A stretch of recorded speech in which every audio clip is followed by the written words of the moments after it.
Vamos aquietar nossos corações e receber do Mestre amigo Jesus a sua bênção dominical. A bênção que nos traz muita paz, muito amor. A bênção do Mestre amigo, daquele que nos deixou o caminho a seguir. O caminho que nos dá o direito de fazer não só o que ele fez, muito mais. Naquilo que acreditamos, naquilo que abraçamos. Mestre amigo, que bom termos você como nosso companheiro diário, nos orientando, nos ajudando, nos encaminhando. Nós só temos a te agradecer. Obrigado por tudo, por estar conosco hoje, em toda a semana, no trabalho, em casa, em todos os momentos. E que nesta manhã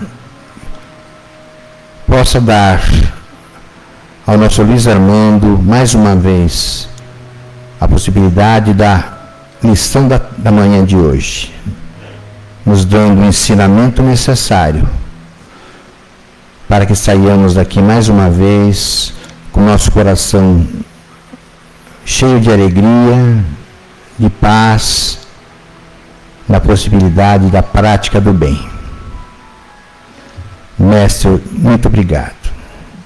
Que assim seja.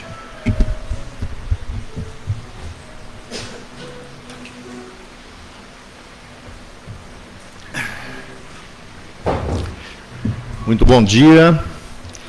Nós, mais uma vez, estamos de volta a essa iluminada casa que aqui em Santo André certamente orienta o caminho de muitas criaturas, que como nós, né, porque eu também cheguei numa casa espírita num momento assim de crise, lá na minha juventude, e não consegui mais me afastar das atividades relacionadas a ela, não é? O tema de hoje destaca-se do livro Caminho, Verdade e Vida, o primeiro de uma série organizada pelo Espírito Emmanuel em cima dos versículos que compõem o Novo Testamento.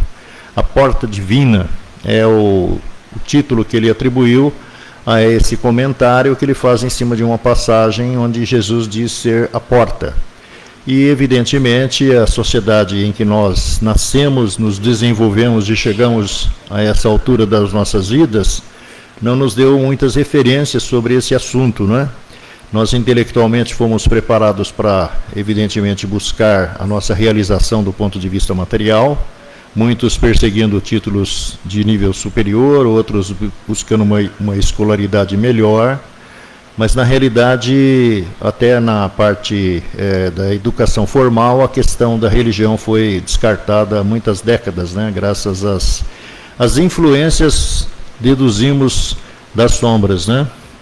Existe, como eu já disse, eu acho que a última vez que eu aqui estive, mas eu sempre repito porque a gente nem sempre se motiva a ir buscar respostas, mas existiu aqui no século XX, em São Paulo, um economista, que era executivo de uma empresa financeira, chamado Nelson Lobo de Barros, que foi lá nos anos 60 aprender grego para poder fazer uma tradução do Evangelho de João. O Evangelho de João é indiscutivelmente o mais completo, o mais bonito. Foi escrito mais de 60 anos depois que Jesus já tinha ido embora, não é? E o que nos faz presumir que realmente, como o próprio catolicismo considera, foi escrito pelo Espírito Santo. O João foi mero intermediário, e nos ditados que passavam pela sua voz, na realidade, Prócoros, que é um idólatra dele, um tiete dele, que o acompanhou desde o ano 68, quando o mesmo Espírito Santo, que era uma presença contumaz, constante, justamente nas comunidades cristãs primitivas, subversivas, né, até o Constantino, de uma certa maneira, oficializar o cristianismo como uma doutrina reconhecida por Roma, porque até então não era, né? Então, os cristãos corajosos, eles entregavam a própria vida, como muitas narrativas que estão aí à nossa disposição, algumas particularmente através do próprio Emmanuel, que fala da sua experiência na condição do senador Públio Lentulus, que é o pai da Flávia, que é o marido da Lívia, que é o pai do Marcos, que foi sequestrado quando era ainda pequenino, criado por um adversário político lá do Públio Lentulus, né? E que na realidade lá no final da história vai cegar o próprio pai, numa confusão danada que se estabelece entre romanos e judeus. E, na verdade, o Emmanuel termina seus dias daquela narrativa, né, cego, na cidade de Pompeia, onde alguns anos depois do grande evento que lá aconteceu por causa do Vesúvio, na realidade ele, a Ana, que foi a grande serva que convenceu, de uma certa forma, a Lívia a conhecer Jesus, e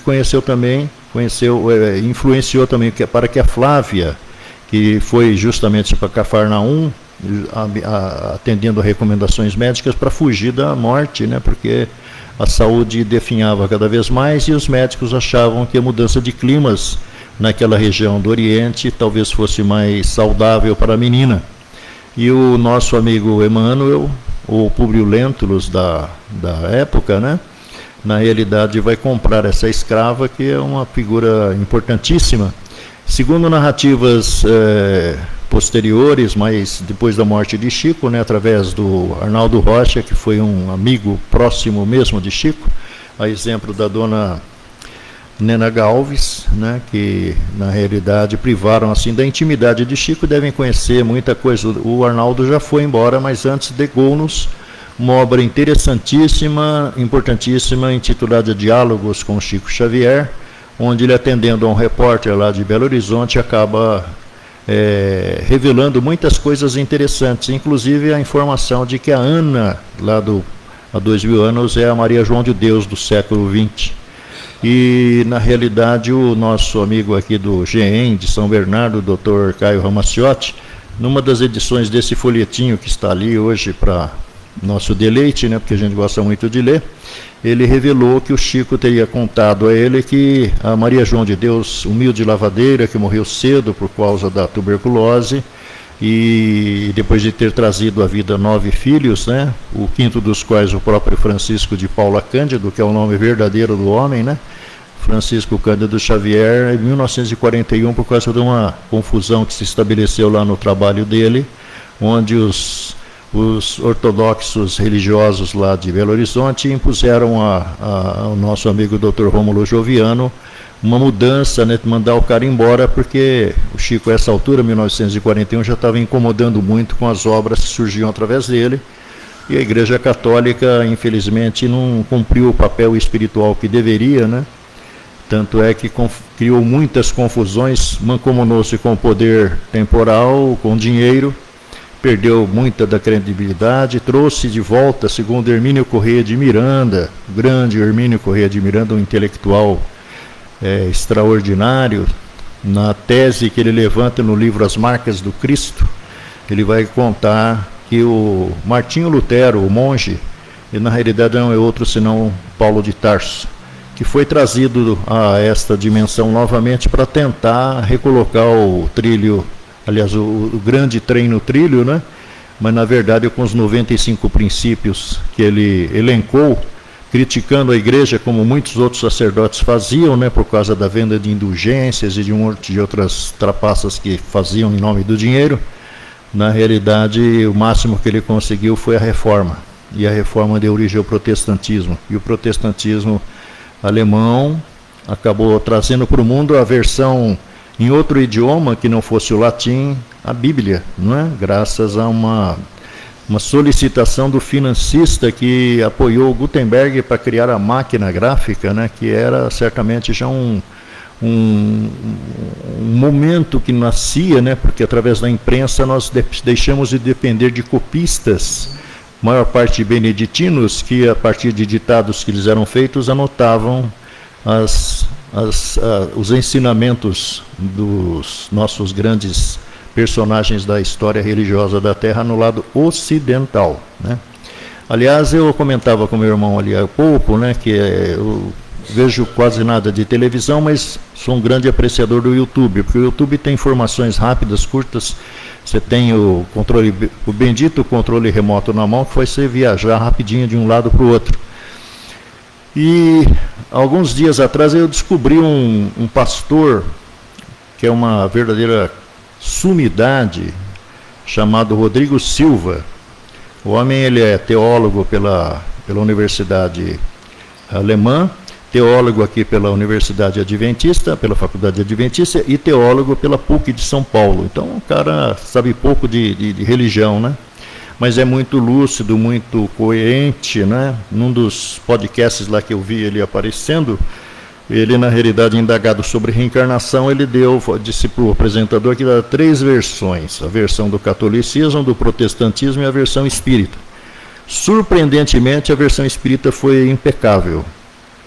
Impecável. Ele não mexeu em nada, deu a ideia do que o espiritismo fala sobre reencarnação, de tal forma que o entrevistador falou assim: eu gostei dessa ideia aí. Né? Aí ele já inventou lá uma outra saída, mas o cidadão sabe muito, e hoje ele é combatido pelos próprios evangélicos. Não sei quem teve a oportunidade de ler alguns anos atrás, acho que foi no ano que o Divaldo lançou lá a Transição Planetária, trazendo as informações fantásticas do Manuel Filomeno, do qual sou um grande tiete, né? Ele vai falar sobre o tsunami lá da Indonésia, 2004, né? Mais de 400 mil pessoas foram embora, em 9 países, durante uma fração de segundos, porque a onda de 900 km por hora, 30 metros de altura, invadiu 9 países no Oceano Índico e destruiu propriedades e destruiu vidas. Como nós sabemos que nada acontece por acaso, até nas mortes coletivas, certamente aquilo fazia parte de um plano, porque existe um plano geral e existe o minudenciado, né, que é o plano que nós seguimos, porque está, de uma certa maneira, submetido ao nosso livre-arbítrio, que é diferente para cada um. Nós não somos todos iguais nessa prerrogativa, né? Mas podemos fazer o que nós bem entendemos, só que como a semeadura é livre, a colheita será sempre obrigatória, como diz o texto evangélico, né? Então nós, na realidade, precisamos pensar muito naquilo que fazemos, inclusive em relação à porta divina. O Emmanuel, na mensagem, ele elenca várias situações em que pessoas bom de papo, né, na realidade, apresentam argumentos que são capazes de influenciar e atrair e muitas vezes, às vezes até desvirtuar pessoas pela retórica vigorosa, forte, né? Mas ele diz que todas essas, elas são evidentemente importantes, mas a retórica e a argumentação mais importante é a argumentação de Jesus, que é quem nós devemos ouvir. Como nós somos, na realidade, frutos do meio em que nós renascemos, nós, segundo a nossa neurociência hoje, desde a barriga de mamãe, já estamos recebendo informações do meio externo, através da ressonância do próprio líquido amniótico, e vamos tornando-nos, às vezes, um tanto quanto, talvez não tão fiéis ao nosso papai, talvez não tão fiéis à nossa mamãe, não é? Porque lá de dentro nós estamos vendo brigas, discussões, agressões verbais, às vezes ameaças de separação ou de outras atitudes drásticas, que na realidade, ou até ameaças de aborto, né? Já pensou como deve ser duro para aquele ser que está lá em processo de desenvolvimento da sua estrutura material, desde a concepção, já que o Espiritismo nos fala que, na realidade, o corpo físico ele é adequado à nossa própria herança genética de papai e mamãe, que se submete à herança psicológica, né?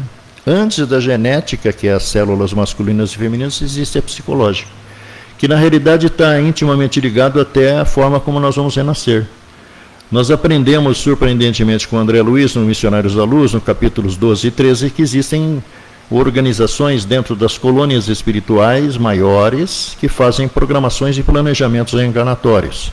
Evidentemente não para todos, porque não existe gente para atender todos os programas, como diz o Dr. Odilon Fernandes num livro intitulado O Novo Dia, do Paulino Garcia, através do Antônio Carlos Bacelli. Então, reencarnar pode ser pela reencarnação supervisionada, que é essa, pode ser pela compulsória, porque na realidade tem muitos personagens que não queriam de jeito nenhum voltar aqui, né? Aliás, talvez até nós, né? Diante daquilo que teríamos de enfrentar pelo futuro, que é o efeito das nossas próprias ações, e considerando que às vezes nós vamos renascer com restrições físicas e mentais, nada mais, nada menos do que a exteriorização daquilo que nós inculcamos dentro de nós mesmos, não é? Porque nas decisões que tomamos, no abuso do poder, no abuso da autoridade, às vezes da autoridade menor, da autoridade maior, ou do poder econômico, nós infelicitamos pessoas às vezes muito próximas, e estamos decretando as sentenças que haveremos de enfrentar no futuro.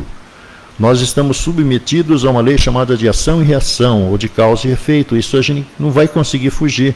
Nós podemos até postergar o encaramento, o enfrentamento da situação, mas nós vamos ter que enfrentar. Porque será a única forma de nós anularmos dentro de nós mesmos aqueles registros negativos e seguirmos em frente.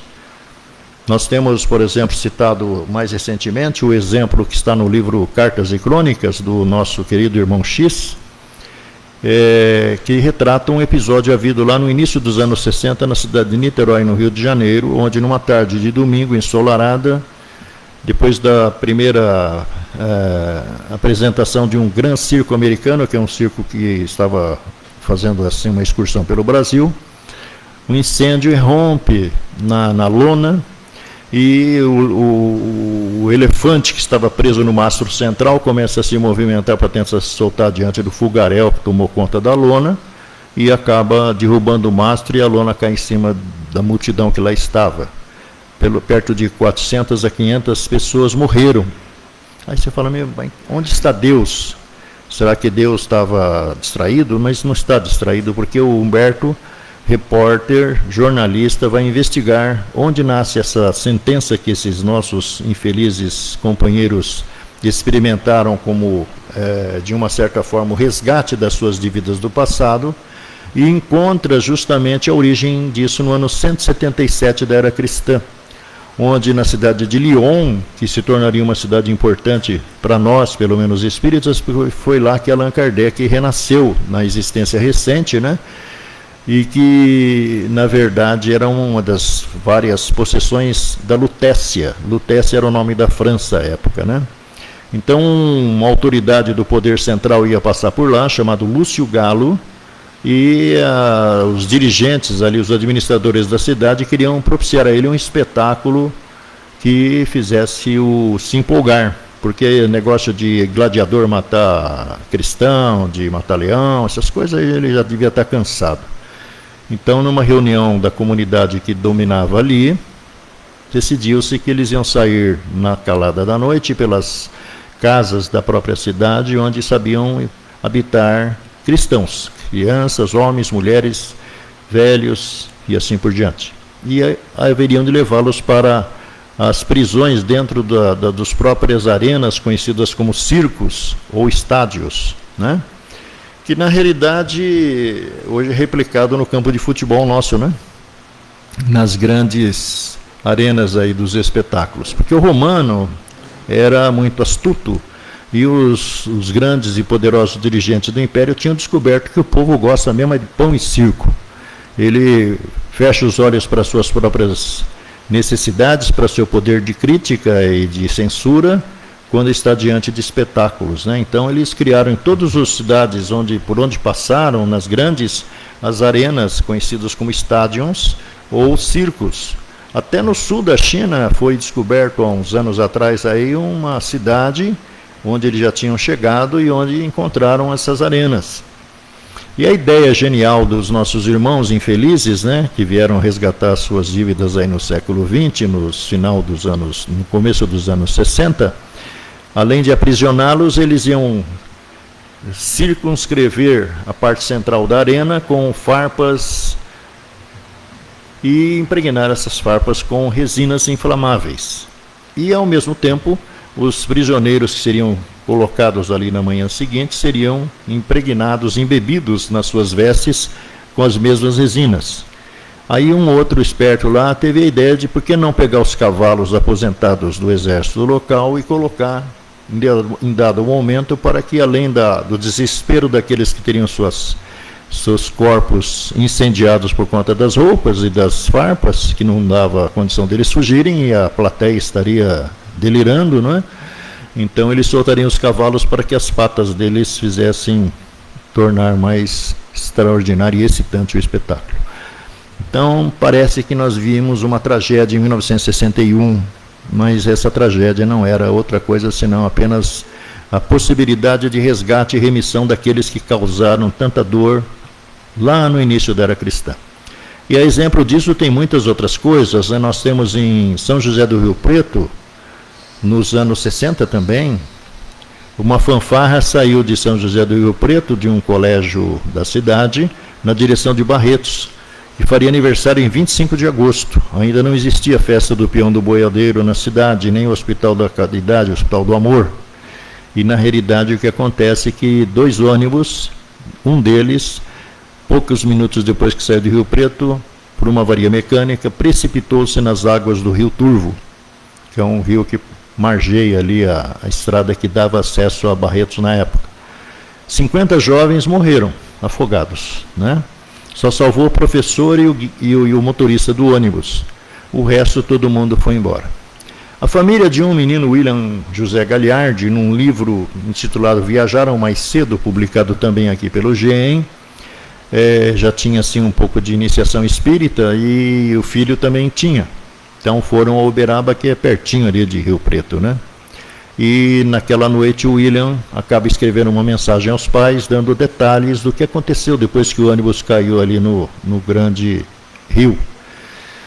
E na realidade diz ele que o desespero de todos era um agarrando-se ao outro, e outro ao outro, e outro ao outro, tentando encontrar uma saída. Mas não houve jeito, todos foram embora. E na realidade ele vai dizer que em dado momento ele se concentra em Deus, em Jesus, e vê diante dos seus olhos a figura do Caibar Schutel. Caibar Schutel foi um personagem importantíssimo ali na região da Araraquarense, onde em Matão constituiu o Amantes da Pobreza, que era um centro espírita, e que ao mesmo tempo constituiu a Casa Editora Clarim, até hoje em ação, não é? Publicando os mesmos veículos que ele idealizou, que era o jornal O Clarim e a Revista Internacional do Espiritismo. E a exemplo do Caibar, existiam muitos outros. Bom, tranquilizou-se a família, mais ou menos, né? Porque perder um filho deve ser uma prova dificílima. E, na realidade, uma autoridade da cidade de Rio Preto, cujo filho estudava na mesma escola, que morreu também, sabendo dessa notícia, foi a Uberaba com outro amigo, e foram na ânsia de receber alguma informação do filho. A informação do médium Chico Xavier era que o telefone tocava de lá para cá, e ainda era muito cedo. O outro menino talvez tenha se manifestado porque ele já tinha uma certa iniciação espírita, que aliás é uma coisa importantíssima, né? Nesse livro inesquecível, Chico Xavier, que fala também alguma coisa sobre esse momento triste lá na cidade de Rio Preto, ele fala que 80% de quem morre não vai para lugar nenhum, invariavelmente volta para casa, fica escondido lá com medo do desconhecido que preferiu ignorar, porque hoje as portas de acesso para a realidade espiritual são imensas, né? Não só em casas como essa, como em casas como lá a Mansão do Caminho, como outras instituições que estão aí pelo Brasil afora, trazendo-nos a realidade do outro lado, de onde nós viemos, para onde voltaremos.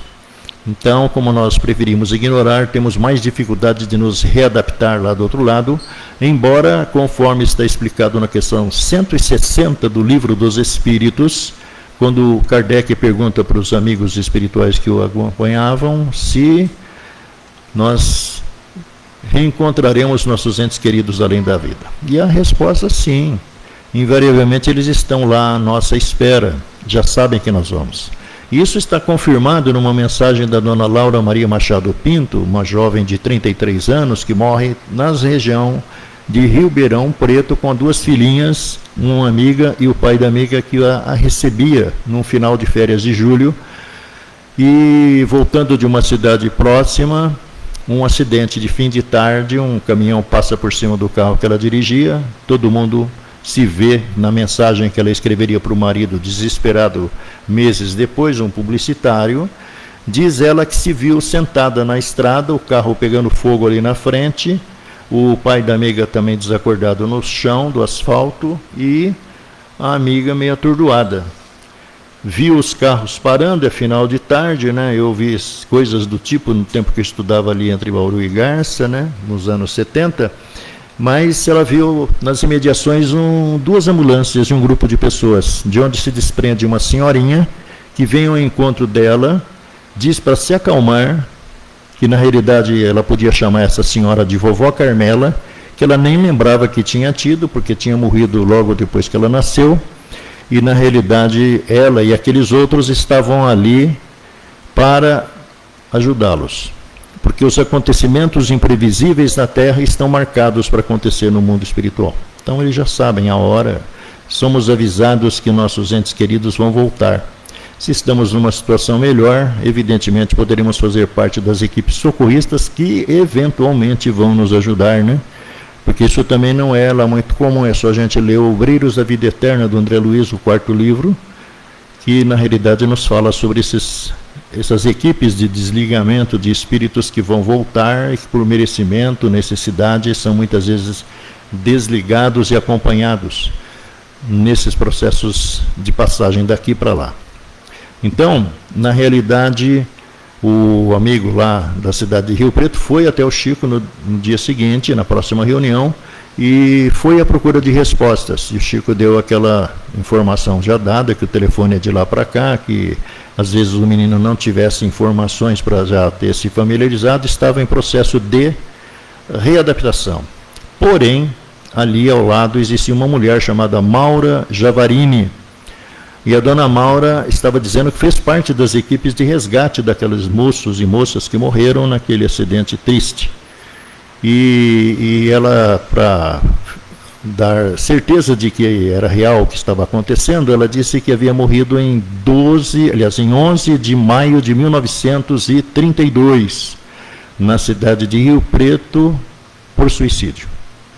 Evidentemente, o cidadão lá no dia seguinte foi ao cartório local e perguntou para o oficial, para procurar nos livros lá, se no dia 11 de maio de 1932 havia morrido uma mulher chamada Maura Javarini. E o oficial Gomide, folheando o livro, disse que no dia 11 de maio não existe nenhuma informação de alguém morto com aquele nome nem por aquele motivo. Porém, ao virar a página, ele encontrou uma nota de rodapé dizendo que no dia anterior havia morrido a dona Maura Javarini por suicídio. Interessante é que aconteceu um fato que só viria a ser revelado muito tempo depois, né, numa mensagem que a própria dona Maura escreveria pelo Chico. E confirmado mais tempo depois nesse livro que eu já citei há pouco, que é o Inesquecível Chico Xavier, do senhor Dr. Romeu Grise, né, onde ele, recuperando memórias da sua convivência com Chico desde Pedro Leopoldo, vai dizer o seguinte, que ele e um outro amigo estavam na calçada na hora que o rabecão, que era o carro funerário, passava pela rua. Como era suicídio, não tinha direito à missa de corpo presente e não tinha direito também a muita gente acompanhando, porque suicídio era uma coisa absolutamente impensável e de uma forma assim não aceita por ninguém, graças às poucas informações que foram dadas. Hoje o Espiritismo nos dá muitas informações. No Livro dos Espíritos, no Esperanças e Consolações, que é a quarta parte, a última parte do livro, existem 15 respostas sobre o assunto. No conteúdo produzido por Chico Xavier, existem 6 mensagens de jovens que desistiram de viver, sem falar naquele monumental trabalho considerado por muitos aí como o maior trabalho literário do século XX, que é o Memórias de um Suicida, da dona Ivone do Amaral Pereira, reproduzindo o pensamento do Camilo Castelo Branco, Camilo Carlos Botelho, um livro que na verdade foi recebido pela médium em 1926 e só foi publicado nos anos 50, porque ela guardou na gaveta, porque achava que o conteúdo era muito impressionante.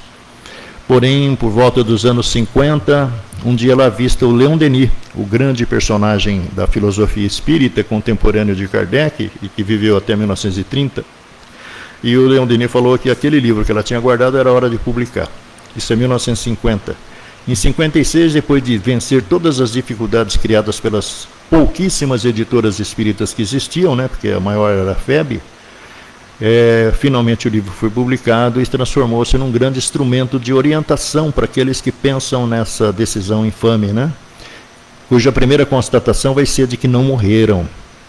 Na verdade, não morreram, e a segunda constatação é que, dependendo do dano causado ao corpo, a lesão causada ao corpo, a sua mente grava aquela imagem das suas formas, de uma certa forma, alteradas, né? Que seguirão até o início da próxima existência, às vezes, porque aquilo é mental. Mas voltando lá, né, o oficial Gomide acabou dando ao nosso amigo a certeza de que a dona Maura Javarini morreu no dia 11 de maio. Quando ela passou pela rua, tinha 2 personagens na calçada. Um deles é esse que é o autor do livro. Ele era da Comunhão Esotérica do Pensamento de Rio Preto. E ele falou assim para o amigo, assim, ali vai o corpo da dona Maura Javarini, a mulher do padeiro. Não devia existir muita padaria na cidade, né? Ela, coitada, morreu por suicídio, não é? Vou colocar o nome dela lá na reunião dos Tátuas, lá da Comunhão Esotérica, né? Provavelmente umas preces dirigidas a esses que desistem de viver. E aí o que acontece é que o espírito está lá, mas ouviu lá o comentário do outro cara e recebeu as preces depois, e disse que isso fez uma diferença muito grande no seu processo de reabilitação já no mundo espiritual, porque o suicídio, quando é induzido por espíritos menos felizes, como mostram lá os que escreveram através de Chico Xavier, certamente a recuperação se faz mais breve, né, mais rápida, né?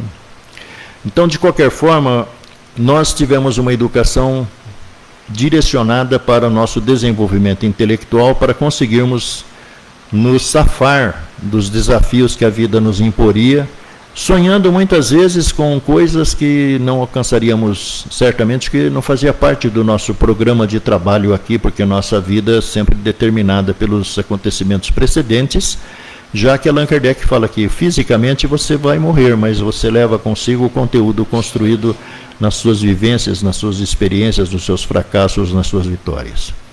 Então, na realidade, quando o nosso amigo Emmanuel fala sobre a porta divina, ele está falando da porta mostrada por Jesus, que, lamentavelmente, cristãos, outrora católicos, ou talvez evangélicos, agora espíritas, ainda continua sendo um tanto quanto distante da nossa própria realidade.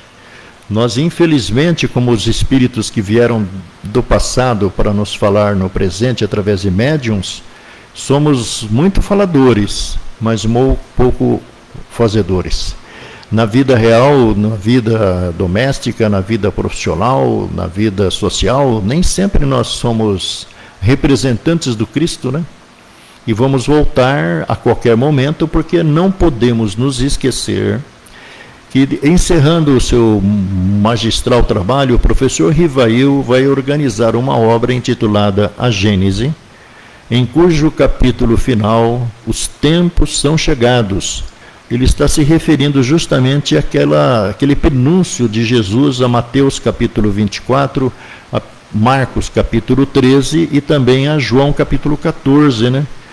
No capítulo 14 é o mais brando, né? Porque na realidade Jesus sai lá de um encontro que tinha tido com seus seguidores, onde aconteceu a cerimônia do lava-pés, todas aquelas coisas que são muito reverenciadas pela Igreja Católica, mas percebia já um tanto intranquilos os seus seguidores.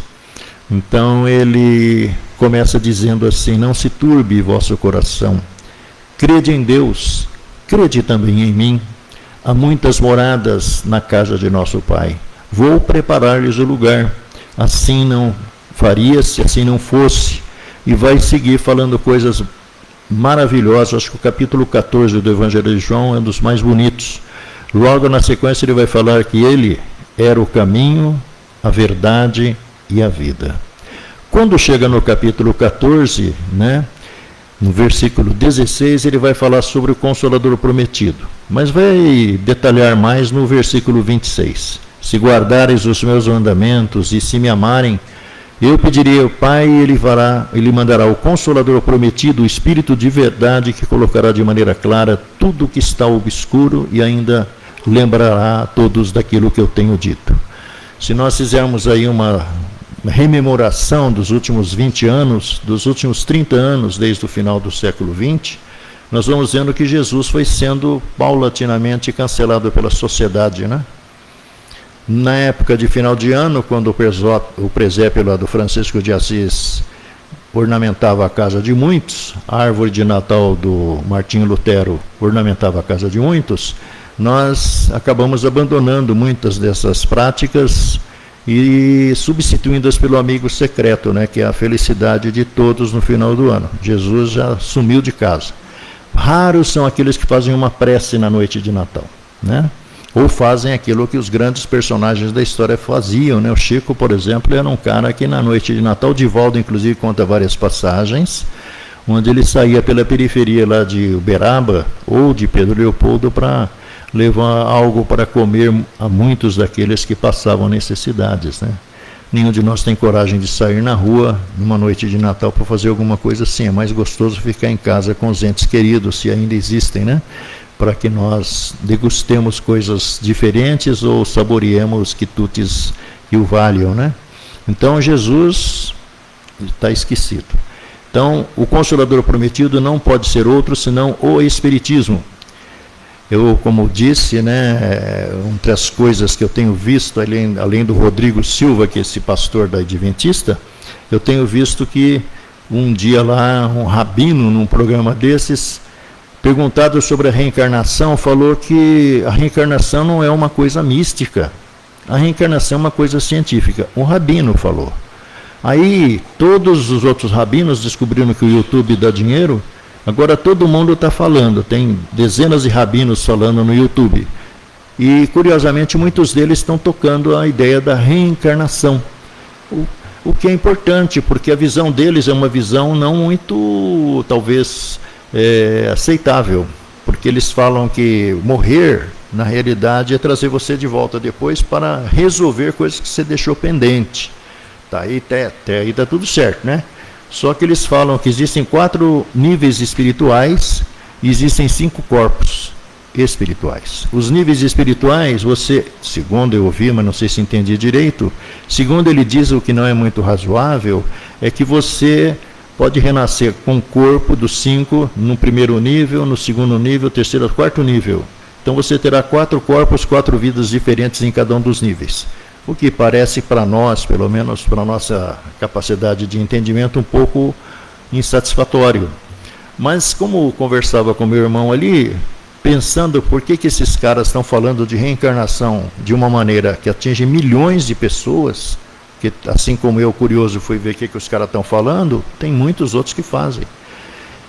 De uma certa forma, eles estão trazendo muita gente para o Espiritismo, porque o Espiritismo é que apresenta a visão da reencarnação de uma forma mais, pelo menos, aceitável, né? Então, na realidade, nós vamos voltar porque temos coisas a acertar conosco mesmos, com os nossos entes queridos que estão, muitas vezes, reunidos numa mesma família e com aqueles que socialmente nós cruzamos pela vida fora. Isso é muito importante. Por isso que a porta chamada Jesus, ela tem que ser acessada. Acessada para que nós consigamos falar mais sobre o assunto, porque nós temos muita vergonha, né? No happy hour lá da empresa, nós dificilmente tocamos o nome de Jesus, não é? Não é verdade? Como o Emmanuel fala, você presta atenção no cara que faz propaganda política, no cara que faz propaganda de música, que faz propaganda disso, propaganda daquilo, mas para Jesus você não tem lá muito tempo, né? Então a gente tem que parar um pouquinho, até porque os tempos são chegados, como diz lá o capítulo 18 do livro A Gênese. As mudanças, elas são numa velocidade assim absurda. Nós estamos como que comprimidos pelo tempo. Hoje é domingo, daqui a pouquinho nós vamos ver, já é domingo de novo, não é? E além de tudo, as mudanças, elas estão se operando de uma forma intensa, não é? Atingindo a todos. Atingindo do ponto de vista econômico, do ponto de vista social, do ponto de vista físico, do ponto de vista psicológico, espiritual, não é? Então a gente está percebendo que a sociedade, onde a violência aí é explorada de todas as formas, se manifesta de todas as formas, é só olharmos aí noticiários de bancas de jornal, ou mesmo da mídia eletrônica, vamos ver que é absurdo o que está acontecendo nas famílias, o que está acontecendo nos ambientes em que as pessoas muitas vezes mostram a sua presença, né? Nós temos que ser trabalhadores da última hora. Nós temos talvez que levar a sério o que Jesus fala no 4º versículo do Sermão da Montanha. Os mansos herdarão a terra. Se é verdade, nós estamos tudo fora, né? Nós vamos tudo no camburão cósmico que vem vindo aí do Ramatiz, né? Então a gente tem que prestar atenção, porque na realidade nós podemos, na próxima existência que vai acontecer, não estarmos mais aqui. Estarmos em outros mundos.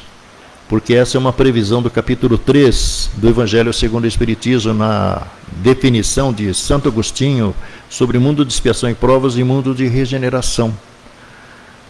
Há muitos aqui, como diz lá Dr. Barre, no capítulo 18 do livro A Gênese, que São Maria vai com as outras. Não tem uma opinião firme, uma opinião própria. Então, às vezes, nós imitamos os outros, muitas vezes sem medir as consequências. Só que é preciso nós começarmos a agir de uma forma mais responsável perante a vida. Porque há muitas pessoas que nos observam nos dois planos da vida e muitas vezes se inspiram em nossas atitudes, nos nossos gestos, nos nossos comportamentos, né? Somos muito mais ajudados do que imaginamos. Exemplos práticos são dados no próprio capítulo 12 e 13 lá do livro Missionários da Luz, né? Onde o casal Adelino e Raquel estão lá, às vezes, tentando entrar num momento assim de instabilidade no convívio. De repente, o filhinho, inspirado por um espírito que está atrás dele, sugere a feitura de uma prece. E aquele momento de prece muda totalmente a atmosfera. Como nós encontramos lá no Entre a Terra e o Céu, como nós vemos o lar de Antonina, uma viúva que tinha 2 filhos que sobraram, porque um morreu por falta de assistência, por causa do marido que foi embora, né? E ela ainda tinha o ônus do sogro e da sogra morando com ela. E na realidade, ela leva uma das filhas ao médico, ao hospital, melhor dizendo, público, e lá um enfermeiro chamado Mário Silva, que ela não sabia, mas era ligado a ela desde a época da Guerra do Paraguai, acha ela uma pessoa muito interessante. Isso em 1953, é um pouco diferente do de hoje. E pede para acompanhá-la no retorno à sua casa com as 2 crianças. E na porta de entrada, ao se despedir, a menininha menor, induzida pelo Clarencio, sugere: por que não convidar o tio aí para a nossa reunião do Evangelho? A mãe, tomada de surpresa, o outro cara nem sabia o que era isso, mas ele é levado ali para dentro. E atendendo a orientação da menina, o homem abre o Evangelho segundo o Espiritismo e encontra a mensagem: caridade para com os criminosos. E aí ele estava ruminando a ideia de sair dali até a casa da dona Zulmira e eliminar o filho dela que estava com coqueluche, que ia dar uma injeção letal no moleque.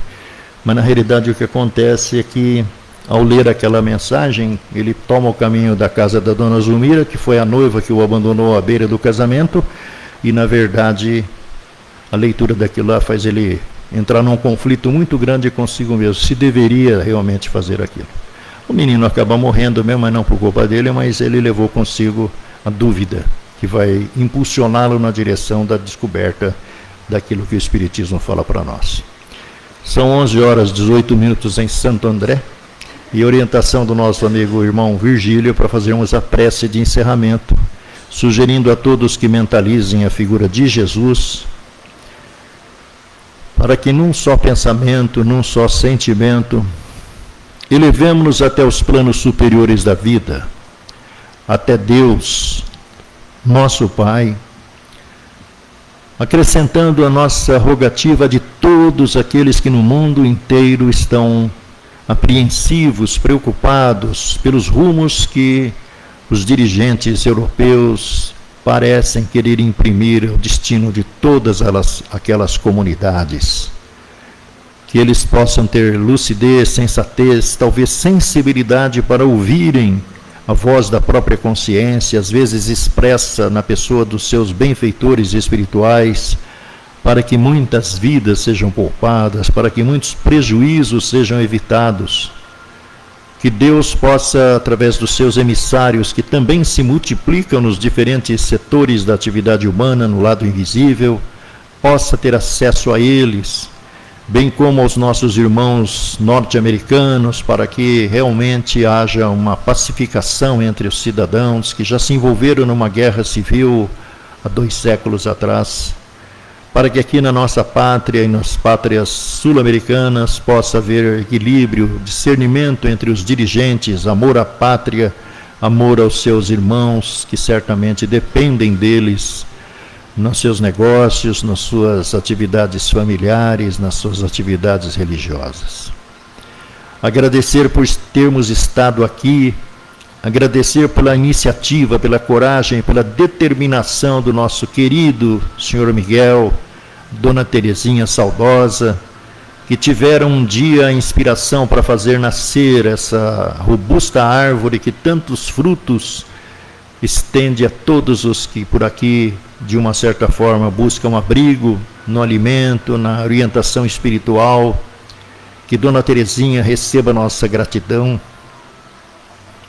o nosso amor, que nosso irmão Miguel aqui presente também seja fortalecido para que esteja conosco ainda um bom tempo, legando a sua sabedoria, a sua inspiração de homem valente, determinado, que chegou a esse ponto em que nós nos encontramos, oferecendo-nos esse ambiente para recebermos as reflexões do plano espiritual.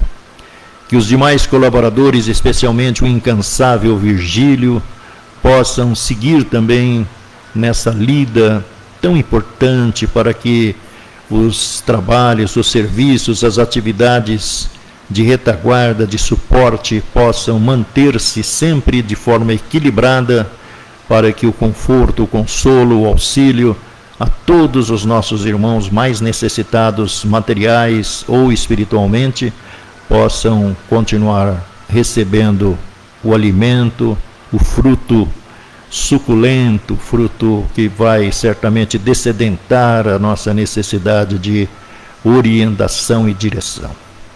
Em seu nome, Senhor, nós pedimos permissão para encerrar as nossas atividades de hoje. Assim seja.